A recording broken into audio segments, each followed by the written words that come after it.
आज हम स्थित है जोधपुर से 12 किलोमीटर व मंडोर बाग से 2 किलोमीटर दूर जोधपुर जो रियासत है, मारवाड़ रियासत, वहाँ पे प्राचीन जो शासक है उनकी छत्रियों का जो समूह बना हुआ है, जिस स्थान का नाम है पंचकुंडा। जो सामने आप देख पा रहे हैं छत्रियों का समूह है। तो पंचकुंडा में टोटल 46 छत्रियों का समूह स्थित है, जो आप सामने देख पा रहे हैं। 46 छत्रियों का यहाँ पे समूह है, जिसमें अलग अलग सदियों में निर्मित मंडोर में स्थित पंचकुंडा की छत्रियों में जोधपुर नगर के संस्थापक जो हुए थे राव जोधा की छत्री अभी तक वो गुमनामी के अंधेरे में है। हाँ, मतलब तिथि अंकित नहीं मिलती है उसकी। और जोधपुर राजघराने का ये जो है सदियों पूर्व से ही प्रथम प्राचीन दाह संस्कार स्थल रहा है पंचकुंडा। और यहाँ पर तत्कालीन शासकों द्वारा अपने पूर्वजों की याद को बनाए रखने के लिए सुंदर कलात्मक छत्रियों का निर्माण किया गया। देख सकते हैं आप स्थापत्य इनकी।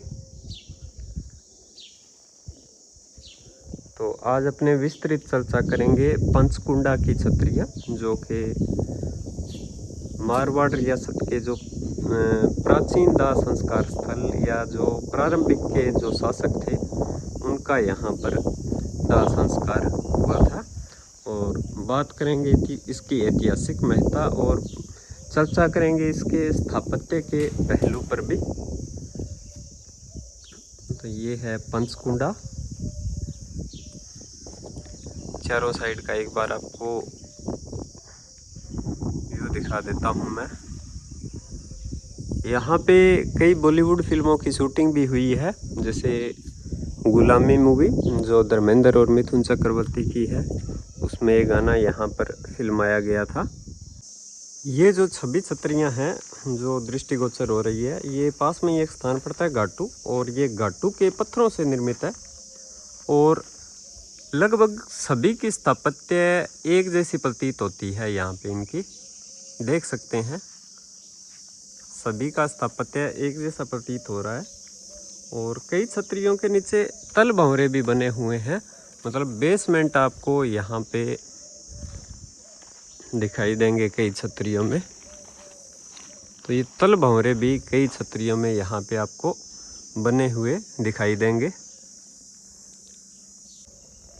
मारवाड़ के प्रारंभिक राजा व रानियों की छतरियों में बंगाली काट के सदृश्य छज्जे आकर्षक है, जो आपको दिखाई दे रहे होंगे। स्थापत्य की एक कला है।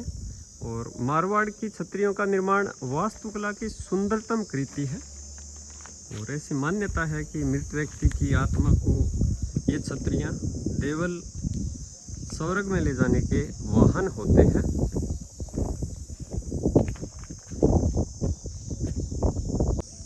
46 छतरियों के इस समूह में से जोधपुर की जो महारानी हुए थे कछवाही सूर्य कंवर, जो जयपुर नरेश प्रताप सिंह जी की पुत्री थी, और जिनकी मृत्यु 28 जनवरी 1826 ईस्वी को हुई थी। इनकी छतरी स्थापत्य कला की दृष्टि से इन छतरियों के समूह में अद्भुत है। जो आप सामने देख पा रहे हैं, ये कछवाही महारानी जो थी सूर्य कंवर, उनकी छतरी है। तो चर्चा करते हैं इस छतरी के स्थापत्य पर। चलते हैं छतरी के अंदर। इस छतरी में 32 खंबे लगे होने के साथ साथ बीचों बीच छोटी संगमरमर की एक सफेद छतरी बनाकर उसमें चरण चिन्ह या शिलालेख के साथ अंकित किए हुए हैं। तो 32 खंभों की ये छतरी, और उसके मध्य में एक सफेद संगमरमर की छतरी का निर्माण और करवाया गया है, जिसमें चरण चिन्ह अंकित किए गए हैं। छतरी का गुंबद, 32 खंभों की ये छतरी।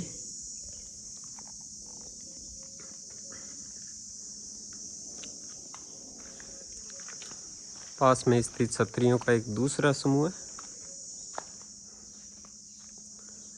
तो ये जो छतरी है स्थापत्य की दृष्टि से 32 खंभों की अद्भुत।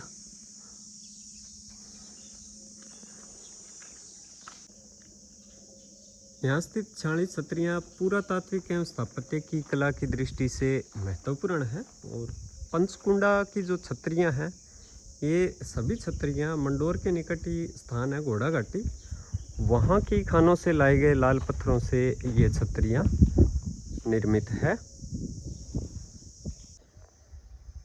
राव गागा की छतरी एवं यहाँ पर स्थित अन्य छतरियों के तुलनात्मक विवेचन से कोई भी स्थापत्य का जानकार इस निष्कर्ष पर पहुंच सकता है कि रावचुंडा के मरणोपरांत जोधपुर के नरेश मुगलों की सामाजिक सांस्कृतिक परंपराओं को जो आत्मसात करने लगे थे। और ये जो छतरी आपको दिखाई दे रही है सामने, राव गागा की छतरी है।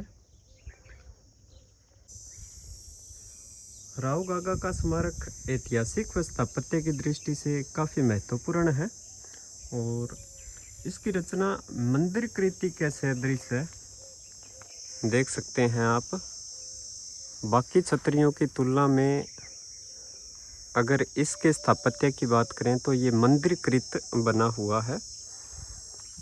गर्भगृह के द्वार, गर्भगृह है ये छतरी का, और गर्भगृह के द्वार पर आप देख सकते हैं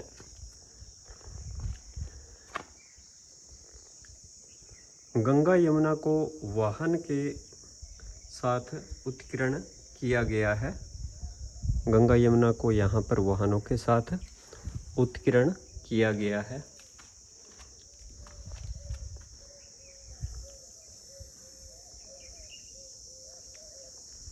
ये राव गागा की छतरी, बाकी जो छतरियाँ हैं उससे ये थोड़ी अलग है और उस जो सीमा है उससे बाहर है। ये परकोटा जब बना हुआ है पंचकुंडा की छतरियों का, ये थोड़ा दूर पड़ता है।